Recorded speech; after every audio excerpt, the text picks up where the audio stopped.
If you love watching manipulative people get exactly what they deserve when they think they are untouchable, then smash that subscribe button right now.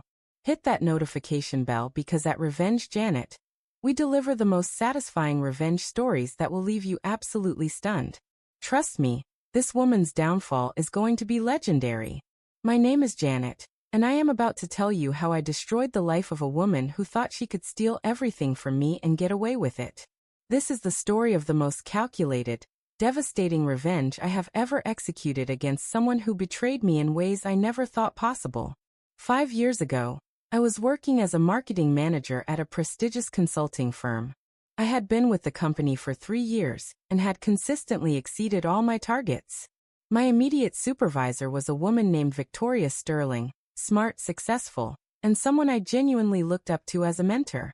Victoria was 42, married to a successful lawyer, and had 2 children. She seemed to have it all together. The perfect career, perfect family, perfect life.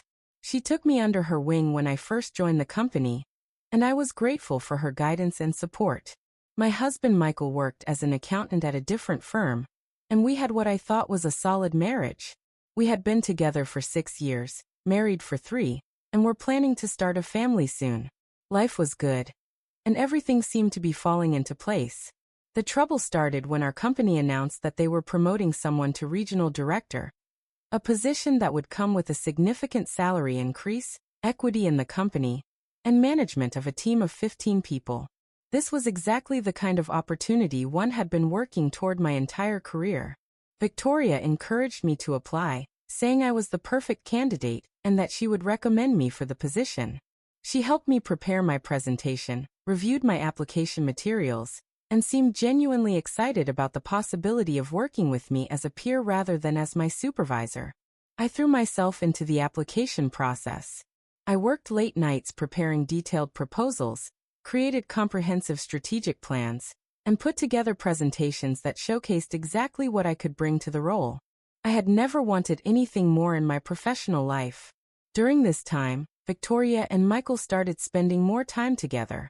She would invite both of us to company events, and they seemed to get along well. Michael mentioned several times how impressive he found Victoria, and how lucky I was to have such a supportive mentor. Looking back, I should have noticed the signs. Victoria started asking more personal questions about my marriage. She wanted to know about our plans for children, our financial situation, and whether Michael was happy in his current job. At the time, I thought she was just being a caring mentor who was interested in my overall well-being. The first sign something was wrong came when Victoria started scheduling frequent one-on-one meetings with Michael to discuss financial planning for our department. As someone with a background in accounting, Michael was helping her with some budget projections. These meetings seemed innocent enough, but they happened more often than seemed necessary. About 6 weeks into the application process, I noticed that Victoria's attitude toward my candidacy began to change. She started pointing out flaws in my proposals that she had previously praised.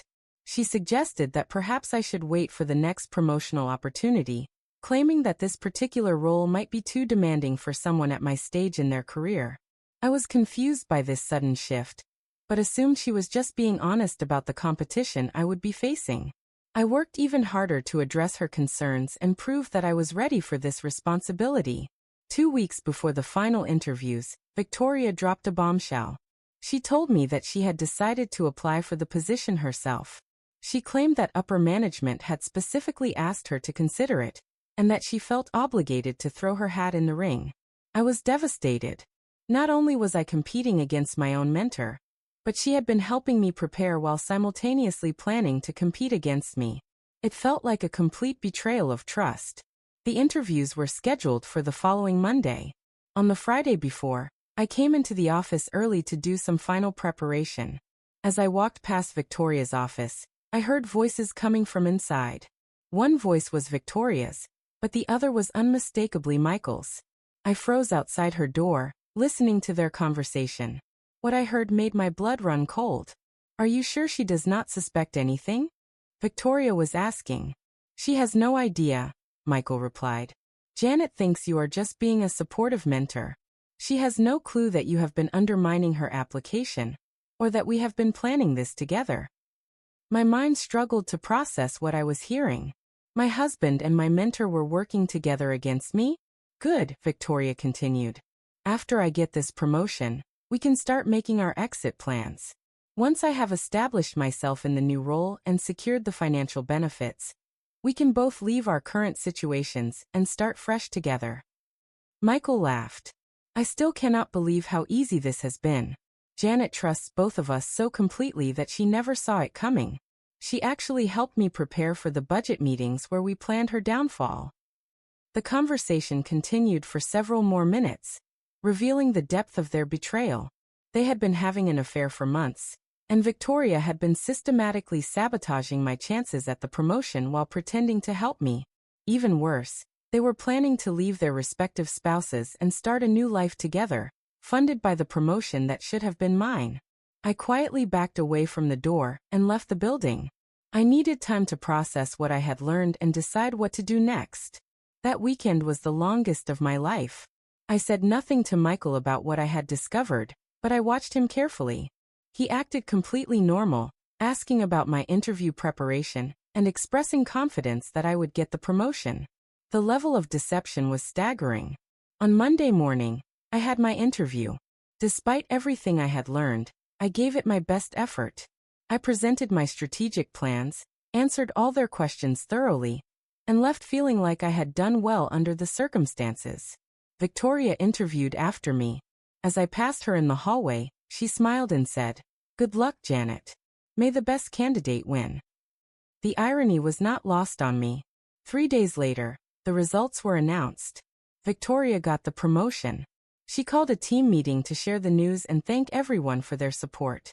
She made a special point of thanking me for my valuable input throughout the process, and said she looked forward to working with me in the future. That evening, Michael took me out to dinner to cheer me up about not getting the promotion. He was incredibly supportive, telling me that my time would come, and that I should not be discouraged. He even suggested that perhaps Victoria could help me prepare for the next opportunity. Sitting across from him at dinner, watching him lie to my face while comforting me about a betrayal he had helped orchestrate, I made a decision. If they wanted to play games, I would show them what a real player looked like. The next morning, I started planning my revenge. The first thing I did was install recording devices in my home office and living room. If Michael and Victoria were going to continue meeting to plan their future together, I wanted to document everything. I also began a systematic investigation into Victoria's professional conduct. As someone with access to departmental files and financial records, I started looking for any irregularities in how she managed her responsibilities. What I found exceeded my worst expectations. Victoria had been embezzling money from company accounts for over 2 years. She used a sophisticated scheme involving fake vendor payments and inflated expense reports. The amounts were relatively small individually, but added up to over $100,000 over time. She had also been manipulating performance reviews and project assignments to favor certain employees who were helping her cover up her financial crimes. The more I dug, the more corruption I uncovered. But discovering her embezzlement was just the beginning. Over the next several weeks, my home recording devices captured multiple conversations between Victoria and Michael as they planned their new life together.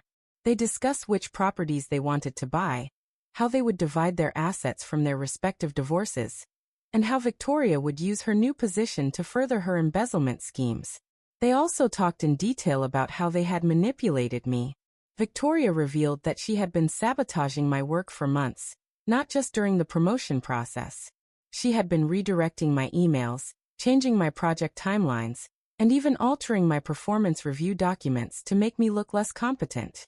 Michael had been providing her with inside information about my schedule, my emotional state, and my plans, which she used to stay one step ahead of me.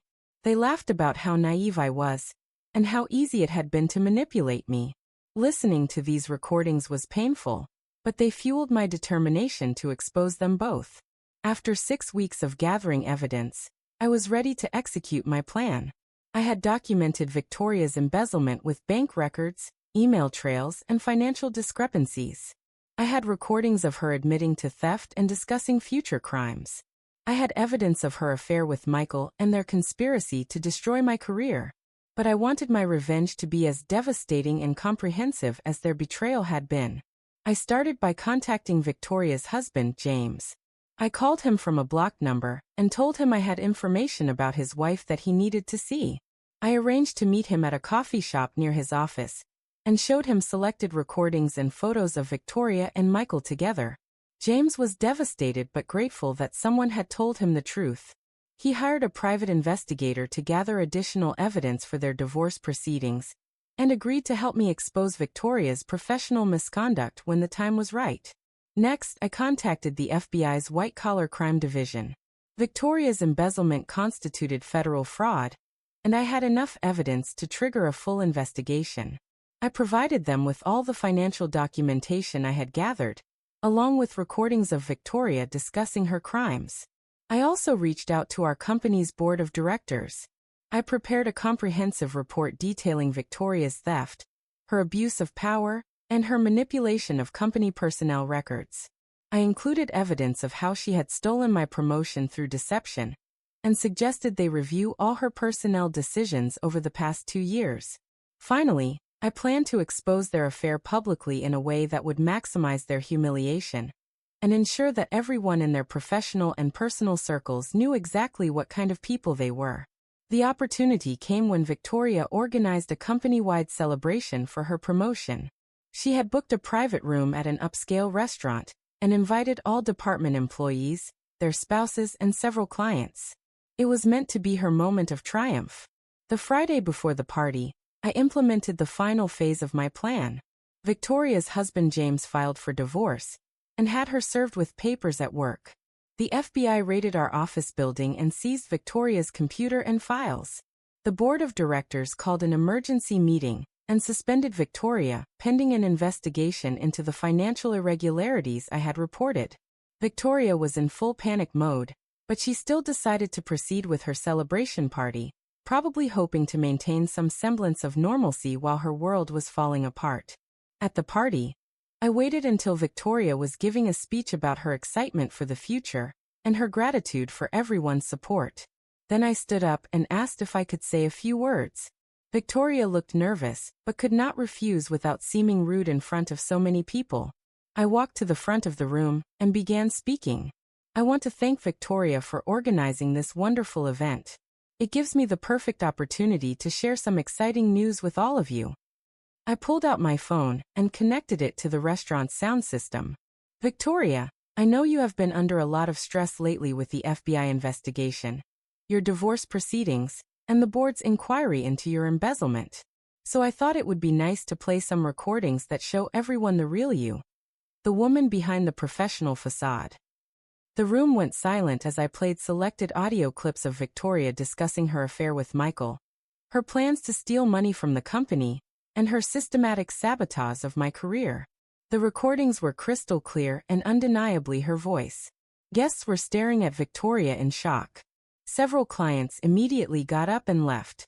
Michael, who had been standing beside Victoria looking smug, now appeared terrified as he realized I had evidence of his involvement as well. When the recordings finished, I addressed the room one final time. Victoria thought she could steal my promotion, seduce my husband, and destroy my career while pretending to be my mentor and friend. She thought she was smarter than everyone else, and that her crimes would never be discovered. Tonight, she is learning that actions have consequences, and that sometimes the person you least expect to fight back is the one who destroys you completely. The party ended in chaos. Victoria was crying and trying to explain herself to anyone who would listen. Michael had disappeared entirely, probably finally realizing the full extent of what was coming for both of them. Within the following weeks, the consequences cascaded like dominoes falling. Victoria was arrested for embezzlement and fraud. The FBI investigation revealed that her crimes were even more extensive than I had initially discovered. She was eventually sentenced to 5 years in federal prison. Her divorce was swift and brutal. James was awarded the majority of their assets, and Victoria lost custody of her children due to her criminal conviction. The board investigation resulted in Victoria's immediate termination and a lawsuit to recover the stolen funds. Her reputation in our industry was completely destroyed. Michael was fired from his accounting firm when his involvement in Victoria's schemes came to light. Several of his clients sued him for breach of fiduciary duty when they learned he had been sharing their financial information with Victoria. Our marriage ended, but I was financially protected because the prenuptial agreement we had signed actually worked in my favor when I could prove adultery and conspiracy. Most satisfying of all, I was promoted to replace Victoria as regional director. The board made it clear that my integrity and dedication to exposing corruption were exactly the qualities they wanted in their leadership team. 3 months after Victoria's arrest, I received a letter from her in prison. She apologized for what she had done and claimed that Michael had manipulated her into making bad decisions. She tried to paint herself as another victim of his charm and deception. I never responded to her letter. The last I heard, Victoria was serving her sentence in a federal facility and would be eligible for parole in 3 years. Michael had moved to another state and was working as a bookkeeper for a small business, his career in high-level accounting effectively over. Meanwhile, my career flourished. The promotion I had earned through hard work and integrity led to even better opportunities. I was headhunted by a competitor and now work as vice president of marketing for a company that values honesty and ethical behavior. Some people have asked me if I feel bad about how completely I destroyed Victoria's life. The answer is no. Victoria made a series of calculated decisions to betray my trust, steal from our company, and destroy my career. She thought she was untouchable because she held a position of power over me. What she failed to understand was that while she had been scheming and manipulating, I had been building real skills, real relationships, and real integrity. When it came time for a true competition between us, there was no contest. My revenge was not about spite or cruelty. It was about justice and accountability. Victoria needed to face consequences for her actions, and I made sure that happened in a way that would prevent her from harming anyone else in the future. The most important lesson I learned from this experience was that people will often reveal their true character when they think you are not paying attention. Victoria and Michael both underestimated me because I had always been trusting and supportive. They mistook my kindness for weakness and my loyalty for naivety. That was their biggest mistake. Now when people hear my story, they often comment on how patient I was and how thoroughly I planned my revenge. But the truth is, I was not planning revenge. I was gathering evidence to ensure that justice was served. There is a difference between wanting to hurt someone and wanting to hold them accountable for their actions. Victoria and Michael hurt themselves through their choices. I simply made sure those choices had appropriate consequences. Today, I am in a much better place than I was 5 years ago. I have a career I love, working with people who value integrity and honesty. I have learned to recognize the warning signs of people who might try to manipulate me, and I have developed the strength to stand up for myself when necessary. Victoria thought she could steal my promotion and my husband and live happily ever after. Instead, she lost her freedom, her family, her career, and her reputation. Sometimes the best revenge is simply making sure that people who betray trust face the full consequences of their actions. Sometimes karma needs documentation and evidence to do its work properly. And sometimes the most devastating revenge is the kind that results from someone's own choices coming back to destroy them.